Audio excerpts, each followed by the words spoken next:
नमस्कार, बहुत स्वागत है आप सभी का। मैं हूं आपके साथ अस्मिता दुबे और बुलेटिन की शुरुआत करेंगे। इस बुलेटिन में बात करेंगे दीपू को प्रमोशन और कट्टरपंथी दुश्मन। जी हां, बांग्लादेश में हिंदुओं पर अत्याचार की हदें पार हो रही है। बड़ी जानकारी बांग्लादेशी मानवाधिकार संगठन की रिपोर्ट में बड़ा खुलासा हुआ है। बांग्लादेशी मानवाधिकार संगठन की रिपोर्ट में कहा गया है ईशनिंदा को हथियार बनाकर हिंदुओं पर जुल्म हो रहा है। बड़ी जानकारी आपको दे रहे हैं। बांग्लादेश में हिंदुओं पर अत्याचार की हदें पार हो रही हैं, जिसके तहत बांग्लादेशी मानवाधिकार संगठन की रिपोर्ट में बड़ा खुलासा हुआ। इस रिपोर्ट में बताया गया, कहा गया मानवाधिकार संगठन की रिपोर्ट में कि ईशनिंदा को हथियार बनाकर हिंदुओं पर जुल्म हो रहे हैं। बड़ी जानकारी आपको दे रहे हैं। बांग्लादेश में इन दिनों माहौल काफी ज्यादा तनावपूर्ण देखने को मिल रहा है, खासतौर पर अल्पसंख्यकों के लिए। बांग्लादेश में जिस तरह से जो हालात देखने को मिले, जो तस्वीरें सामने आई, दीपू की जो तस्वीरें सामने आई, उसका अब असर भारत में भी कहीं ना कहीं देखने को मिला, जहां भारत में लोगों की तरफ से नाराजगी व्यक्त की गई थी। हिंदू संगठन की तरफ से प्रदर्शन किया जा रहा था। तो इसी बीच, इन तमाम हो हल्ला के बीच, बांग्लादेशी मानवाधिकार संगठन की तरफ से एक रिपोर्ट सामने आई, जिसमें बड़ा खुलासा हुआ। तो बांग्लादेश में दीपू की हत्या के बाद हालात और भी बिगड़े हुए हैं। जगह जगह इस हत्या के विरोध में प्रदर्शन हो रहे हैं। तो दीपू की हत्या बेरहमी से की गई थी। भीड़ ने उसे पहले पीटा और उसके बाद पीट कर हत्या की गई, फिर उसके शव को जला दिया गया। एनडीटीवी की टीम दीपू दास के घर पहुंची है, रिपोर्ट दिखाते हैं।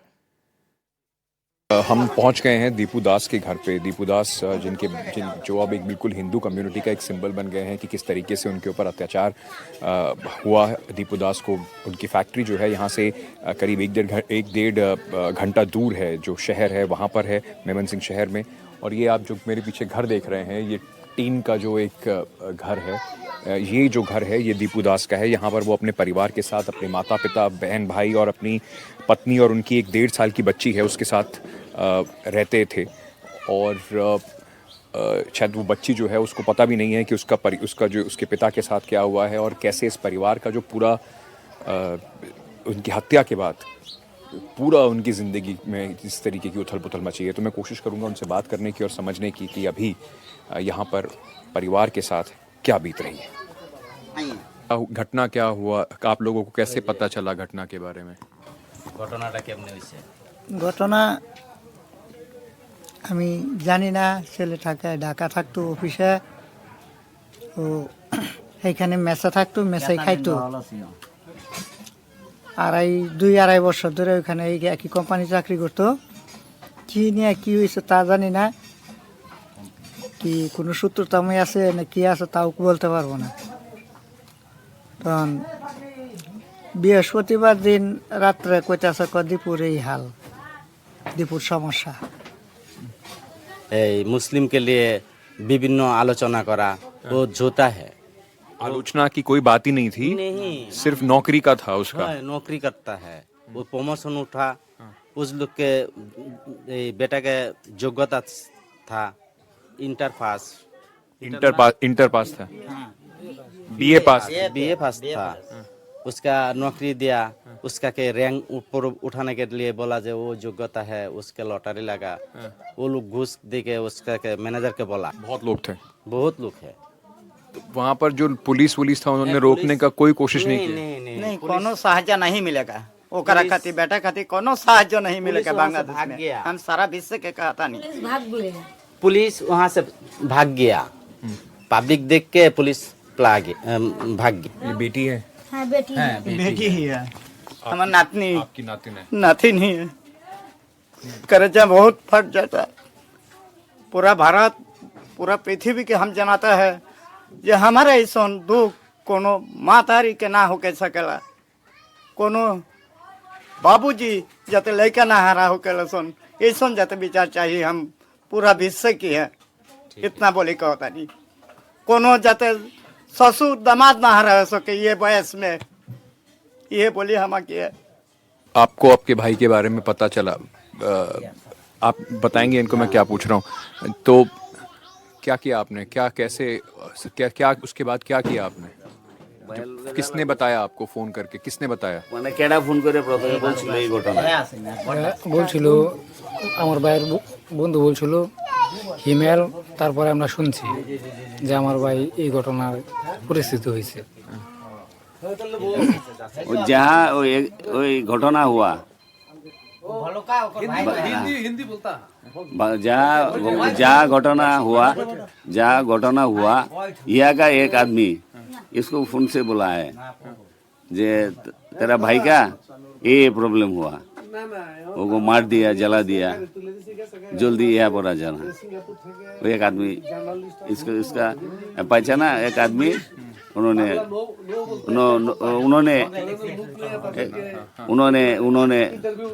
उनको संवाद दिया। आप जब वहाँ गए किस हालात में मिले दीपू आपको? কি অবস্থায় দেখছো? আমরা তো উপরের দিন গেছি, লাশ আনতে গেছি আমরা থানা থানা দিয়ে দিয়ে যে লাশ নাই, পোস্টমর্টমের লেগে পাঠাই দিয়েছে। পরে আমরা লাশ এই ইয়া থেকে থানার থেকে আয় পড়ছি, আয় হেরে পরে গিয়ে ওই ময়মনসিংহ হসপিটাল হয়েছি। হ্যাঁ, আয় হেরে পরে গিয়ে লাশ লইয়েছি আমরা। वो जहाँ घटना हुआ स्पॉट पर नहीं गया, और वो लोकल थाना है, एडमिनिस्ट्रेशन लोकल थाना पर गया। वो थाना से लास्ट मेडिकल पर शिफ्ट किया पोस्टमार्टम के लिए। पोस्टमार्टम करने के बाद यह लिया। बांग्लादेश में बवाल थम नहीं रहा है। मशहूर रॉक स्टार और बैंड आइकन जेम्स का एक कॉन्सर्ट हंगामे की भेंट चढ़ गया। फरीदपुर में शुक्रवार रात आयोजित उनके कॉन्सर्ट पर कुछ बाहरी लोगों ने धावा बोल दिया और भीड़ ने तोड़फोड़ मचा दी। कुर्सियां फेंक डाली, ईंट पत्थर फेंके और फिर इस कॉन्सर्ट को रद्द करना पड़ा।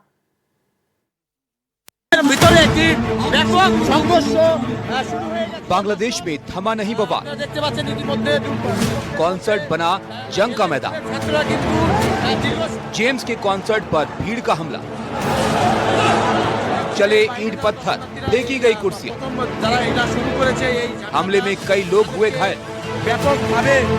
बांग्लादेश के फरीदपुर में देश के सबसे बड़े रॉक स्टार जेम्स उर्फ नागर बाउल का कॉन्सर्ट चल रहा था, लेकिन इस कॉन्सर्ट में काफी बवाल हो गया जब भीड़ ने यहां हमला कर दिया। फरीदपुर जिला स्कूल की 185वीं वर्षगांठ के समापन समारोह का ये मौका था जहां जेम्स का कार्यक्रम आयोजित किया गया था। ये घटना शुक्रवार की है। जेम्स रात करीब 9:30 बजे मंच पर आने वाले थे,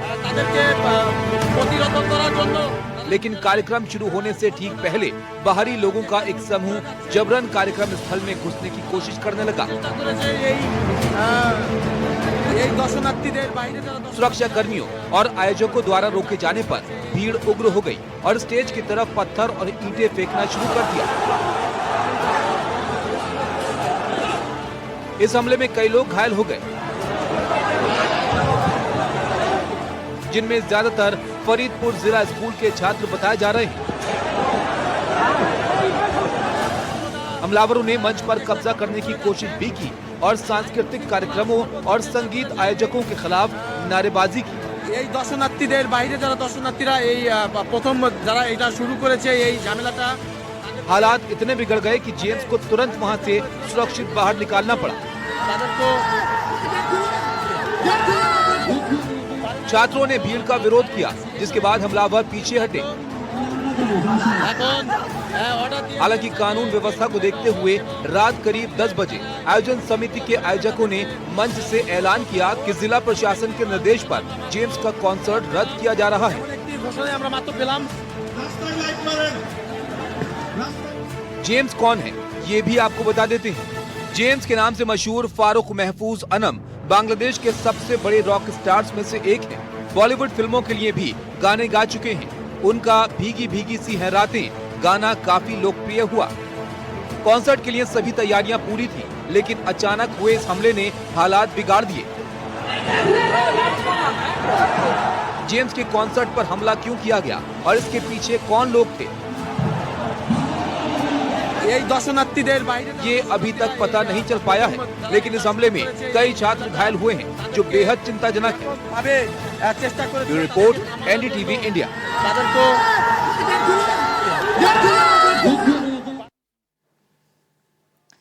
18 दिसंबर को जब बांग्लादेश में हिंसा भड़की तो उपद्रवियों ने वहां के सबसे मशहूर अखबार द डेली स्टार को भी निशाना बनाया। वहां जमकर तोड़फोड़ की, वहां के कर्मचारियों को बंधक बना लिया था।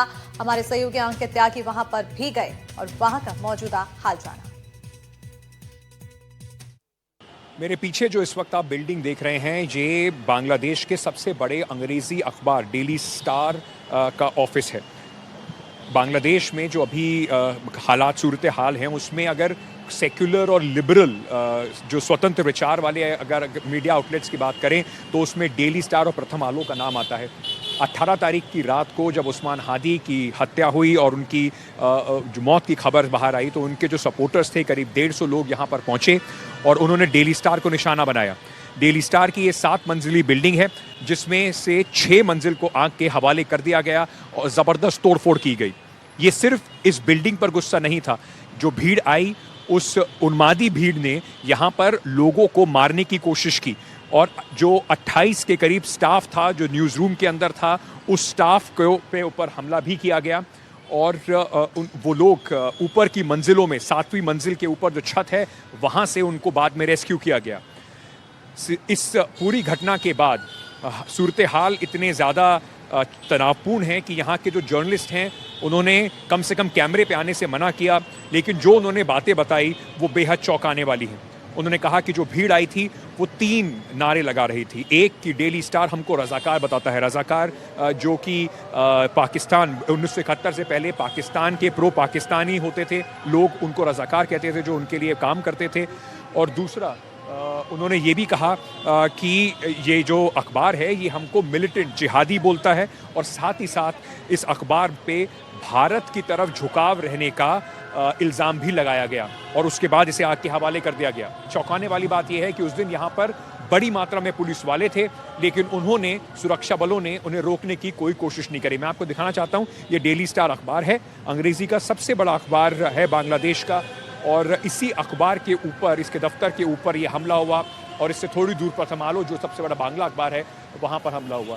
इस वक्त यहाँ पर जो स्टाफ है वो काफ़ी दहशत में है और मैं इनसे बात कर रहा था, उन्होंने कहा कि ये हमेशा रहता है कि जो पत्रकारिता का काम है वो जोखिम भरा होता है, लेकिन इस हमले ने कम से कम एक डर का माहौल ज़रूर बनाया है और एक सवाल यूनुस सरकार के ऊपर खड़ा कर दिया है कि क्या बांग्लादेश के अंदर फ्रीडम ऑफ स्पीच और पत्रकारिता बिना किसी भय के करने का जो स्कोप है, जो स्पेस है, वो अभी भी बना हुआ है या नहीं। मेरे सहयोगी मोमिन के साथ ढाका से डेली स्टार के ऑफिस के बाहर से अंकित त्यागी, एनडीटीवी। एनडीटीवी के रिपोर्टर अंकित त्यागी ढाका में मौजूद हैं और अंकित लगातार ढाका की गलियों में घूमे, उन जगह पर गए जहां कट्टर ब्रिगेड ने हंगामा किया था। अंकित ने बताया कि फरवरी में होने वाले आम चुनाव से पहले हालात तनावपूर्ण होते जा रहे हैं। जुमे की नमाज के बाद ढाका यूनिवर्सिटी में विशाल जुलूस निकाला गया। इस दौरान भारत विरोधी नारे भी लगाए गए। इस विरोध प्रदर्शन की अगुवाई इंकलाब मंच के नेता कर रहे थे।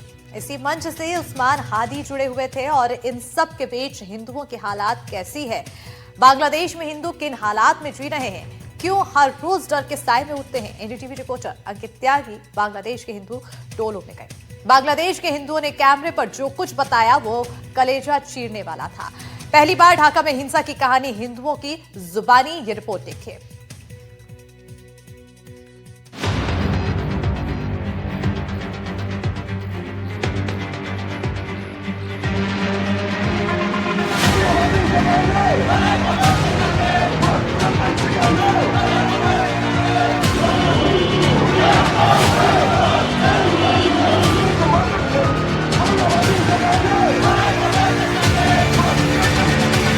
चलते बांग्लादेश में हिंदू किस हालत में? हम लोग के यहाँ पे शिव नहीं है। बांग्लादेश में क्या हिंदू डर के घर में कैद?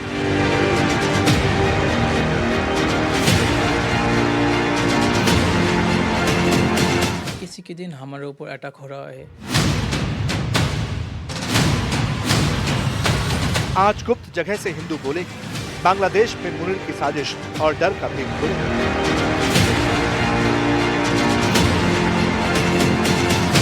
इंटरमीडिएट गवर्नमेंट डॉक्टर यूनुस हम लोगों को कोई हेल्प नहीं कर रहा है।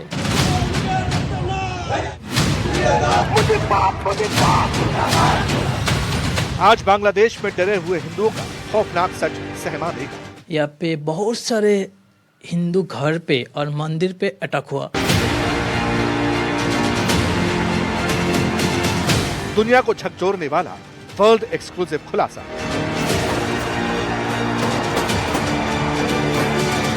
जलते बांग्लादेश में हिंदू कितने महफूज हैं? क्या हिंदुओं की टारगेट किलिंग हो रही है? क्या बांग्लादेश में हिंदू खौफ की इमारतों में कैद? इन सुलगते सवालों की तह तक जाने के लिए एनडीटीवी बांग्लादेश के हिंदुओं तक पहुंचने वाला इकलौता चैनल बना। बांग्लादेश की सरजमी पर हमने हिंदुओं के पीयर फाइल खंगाली। ढाका पहुंचे, अंधेरा हो चुका था। कट्टरता की भट्टी में जलते बांग्लादेश में उम्मीद की मशालें रोशन थी। मंच से कथा का मंचन हो रहा था और सड़कों पर हिंदुओं का शांति मशाल मार्च निकल रहा था। एनडीटीवी रिपोर्टर अंकित त्यागी ने पूछा, क्या बांग्लादेश में डर लगता है? जवाब ऐसा मिला जो रूह कपा देगा। जो जुलूस निकाल रहे थे, मशाल जुलूस निकाल रहे थे, वो क्यों जुलूस निकल रहा था यहाँ पर? क्या विषय तो इसे बांग्लादेश में अभी हिंदू लोग के ऊपर में जो टॉर्चरिंग कर रहा, ठीक है, माने हम लोग का दोस्त है, हम लोग सुनाते नहीं है, हम लोग को सुनाते नहीं, बांग्लादेश में रहने नहीं देगा वो लोग। आप लोगों को, आप लोग इस समय लाइव है मेरे साथ, कोई दिक्कत तो नहीं है? आप लोग अपना चेहरा ढकना चाहें या कोई और दिक्कत तो नहीं है? आपने मुझे कहा था कि कोई परेशानी नहीं है, आप बात कर लेंगे। सुनिए, हम लोग के रग रग में जय श्री राम के खून दौड़ रहा है। हम लोग के जीवन जाने से क्या होगा, जीवन की चिंता नहीं कर रहा हूँ। क्या है, हम लोग जब हिंदू लोग एकजुट यदि नहीं होंगे तो ये लोग झोंगी बाहिनी जो लोग है, ये लोग मने करिए एक एक करके मने करिए हिंदू लोग के ऊपर अत्याचार कर रहा है। जो कोनो बात होने से कोई धर्म के झाल रहने से वो लोग क्या करता, वही बोलता है जो हम लोग के नबी जी के बात बोला है, हम लोग के इस्लाम विरोधी बात बोला है, बोल कर टान के ले जाके मार के जुला दे रहा है, जला दे रहा है आगे से। किंतु परवर्ती मने करिए जो प्रशासनिक लोग जो लोग है वो लोग तदंत करके देखता है जो नहीं, ये इंसान के कोई दोष नहीं ना, कि जो लोग मार देता है वो लोग मने करिए बोलता है जो पागल है, छागल है, इस सब एक तो स्वीकृति दे के सरकार मने करिए वो लोग के कोई धर्म के साथ। सरकार पूरा एक्शन नहीं ले रही है, इस वजह से ऐसा हो रहा है? जी, सरकार कोई एक्शन नहीं ले रहा है। हिंदू लोग के ऊपर कोई धर्म के दृष्टि नहीं दे रहा है, कोई धर्म के मने करिए सेफ्टी नहीं दे रहा है हिंदू लोग के। पर आप लोग तो बांग्लादेशी हैं, मतलब आप लोग बांग्लादेशी सिटीजन है, नेशनल हैं, तो आपको लगता है कि आपके साथ बात, मतलब कोशिश की जा रही है कि आप लोगों के साथ बाकी सिटीजन की तरह व्यवहार नहीं होता है? जी नहीं, वो लोग के माने टारगेट जो है, वो लोग का टारगेट है हिंदू रहने नहीं देगा बांग्लादेश में। आप माने जितना हम लोग यदि माथा जुदी काट के भी जो उसका चरण में रख देंगे, उसका बाद भी मने करिए हिंदू रहने नहीं देगा। आप जाके देखिए ग्राम साइड जो है हम लोग का, ये तो एक तो सिटी है, सिटी है देख के हम लोग एकजुट है, किंतु ग्राम में किंतु एक तो हिंदू नहीं ना, वो लोग क्या करता है जगह संपत्ति दखल माने जे कोने एक तो धर्म के मने करिए एक तो इशू खड़ा करके मने करिए टॉर्चरिंग कर रहा है हिंदू लोग के ऊपर में। उम्मीदों की मशाल भाईचारे की रोशनी से जलती रही। बांग्लादेश के हिंदुओं को यह उम्मीद कम है, क्योंकि फिजाओं में नफरत का शोर, कट्टरता का जोर है। जलता देश, कदम कदम पर हिंसक कलेश। मुनीर के कट्टर ब्रिगेड बांग्लादेश को हिंदू मुक्त करने के मिशन पर, लेकिन हिंदुओं का जज्बा कट्टरता और गुप्तता के खिलाफ चट्टान बनकर खड़ा है। जीवंत दलाइता हूँ सनातनी संप्रदाय को प्रॉपर्टी। आपको डर लगता है? Of course, I am not only सनातनी हिंदू संप्रदाय डर लगता है भाई, बट I am not डर लगता है। I am Hindu. हम जानता है भगवान राम जी मेरा साथ है, कोना मौलवादी मेरा कुछ नहीं करता है। I am Hindu, only one। भगवान राम जखन हमको ऊपर लिया जाता है मैं सताए थकता हूँ। बट जो लोग बोलते हैं कि बांग्लादेशी हिंदू हैं वो इंडिया का सपोर्ट करते हैं, आप लोग मतलब उनको क्या बोलोगे? प्रोपेगेंडा फैलाते हैं, क्योंकि आप लोग तो बांग्लादेशी हैं, आप लोग तो यहीं पर पैदा हुए हैं, यहीं पर रहना चाहते हैं। हाँ, हम बांग्लादेशी है, भारत कंट्री मेरा बंधु है, फ्रेंड। 1971 है, भारत कंट्री मेरा फ्रेंड है, because my Bangladesh born India so Hindu मेरा भाई भाई but I am Bangladeshi. Bangladeshi Hindu प्रभु राम की सौगंध खाते हैं, सच कहते हैं, बताते हैं, राम के नाम से तो पत्थर तर गए, हम भी तर जाएंगे। नफरती निजाम के अदावती और नफरती पत्थर हिंदू सीने पर खाएंगे, लेकिन देश नहीं छोड़ेंगे। तो क्या हर हिंदू भाई के माहौल में इसी मजबूती से खड़ा है? सवाल बड़ा था। भय का मीटर मापने के लिए एनडीटीवी रिपोर्टर अंकित त्यागी उस सीक्रेट ठिकाने पर पहुंची जो जलते माहौल में हिंदुओं को सबसे सेफ लगता है। सामने अंधेरा था, हमें लाइट नहीं जलाने की हिदायत दी गई, क्योंकि शायद कैमरे पर हिंदू अपनी पहचान उजागर नहीं करना चाहते थे। गुप्त जगह से हिंदुओं ने जो सच बताया उसे सुनेंगे तो सहम जाएंगे। इंटरमीडिएट गवर्नमेंट डॉक्टर यूनुस हम लोगों को कोई हेल्प नहीं कर रहा है। वो जस्ट बोल रहा है, वो लिटरली पूरा विश्व को बोल रहा है हम यहाँ पे जो हिंदू है उसको सेव कर रहा है, but actually this is a false. हम वो बता रहे थे कि और बहुत सारे अटैक हुए हैं, हिंदू टेम्पल्स पे भी अटैक हुए हैं और भी बहुत सारे घरों पर भी अटैक हुए हैं लोगों के। हैं हम लोग देख रहा है शेख हसीना गवर्नमेंट पलट जाने के बाद यहाँ पे बहुत सारे हिंदू घर पे और मंदिर पे अटैक हुआ। वो अटैक इसलिए हुआ क्योंकि हम हिंदू है, हम और कोई नहीं है, हम हिंदू है। वो जब हम लोगों को अटैक करते हैं, हम लोगों को धन संपत्ति लूट देता है, ये अटैक कर रहे हैं मुस्लिम लोग। और इसके बाद यूनुस सरकार बोल रहे हैं it's only political, but this is A not a political, this is a community attack, minority attack, community attack. उन कोई भी पार्टी से हम लोगों को कोई मतलब नहीं है। हम यहाँ पे हिंदू है, हम कोई राजनीतिक दल कोई भी यहाँ पे हम सपोर्ट नहीं करते हैं, हम ओनली हिंदू से। बट ये लोग जो भी कर रहा है ये only minority attack, propaganda against Hindus. Yunus सरकार के बाद आवामी लीग सरकार जब पलट लिया तो हम लोगों को बाद माइनॉरिटी जो पर्सन है हिंदू है यहाँ पे, उसके बाद जो अटैक हुआ वो एंटी इंडिया तो हाँ बुद्धिस्ट क्रिश्चियन है, तो उस लोगों को कहना है हम इंडिया का रॉ है, इंडिया का एजेंट है, और हम लोग पार्टिकुलरली कोई भी किसी से मतलब नहीं है, हम जस्ट हिंदू है, हमसे इंडिया से कोई मतलब नहीं है, हम ओनली बंगाली है, बांग्लादेशी है हम। ये बातें सुनकर साफ हो चला था कि हालात नाजुक हैं और डर की वजह भी वाजिब है, क्योंकि अब तक जितने हिंदू कैमरे पर आए उन्होंने दीपू चंद्र दास और अमृत मंडल की क्रूर हत्या का जिक्र जरूर किया। 18 दिसंबर को दीपू दास की हत्या हुई, 25 दिसंबर को अमृत मंडल का मर्डर हुआ।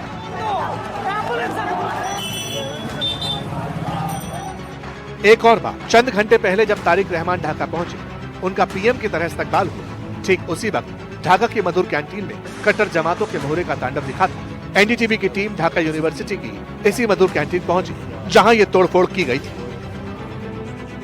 ये मेरे पीछे आप देख रहे हैं, ये एक फ्रीडम फाइटर स्वतंत्रता सेनानी हैं बांग्लादेश के, मधुर एक हिंदू परिवार जो ये कैंटीन चलाता है। इसमें कल तोड़फोड़ यहाँ पर की गई थी, शीशे आपको टूटे हुए दिखाई पड़ेंगे। ये छात्र संघ जो ढाका यूनिवर्सिटी का है उसके बिल्कुल सामने है, और यहाँ पर जिस तरीके का इसको कहें कि एक बिल्कुल नर्व सेंटर रहता है राजनीतिक चर्चाओं का, विषयों पर बातचीत करने का, ये मधु कैंटीन आया और उसने इस तरीके से यहाँ पर हल्ला शुरू करा और उसके बाद तोड़फोड़ शुरू कर दी। यूनिवर्सिटी के लोगों को बताया गया और उसके बाद स्टूडेंट्स जो यहाँ पर आते हैं उन्होंने ही उसको पकड़ के यहाँ पर जो अथॉरिटीज़ हैं, पुलिस है, उनके सामने उस पुलिस को सौंप दिया। मधुर कैंटीन के मालिक से भी एनडीटीवी ने बात की और ये जानने की कोशिश की कि जब कैंटीन में तोड़फोड़ हुई और हालात बिगड़े तब वहाँ कैसा मंजर था।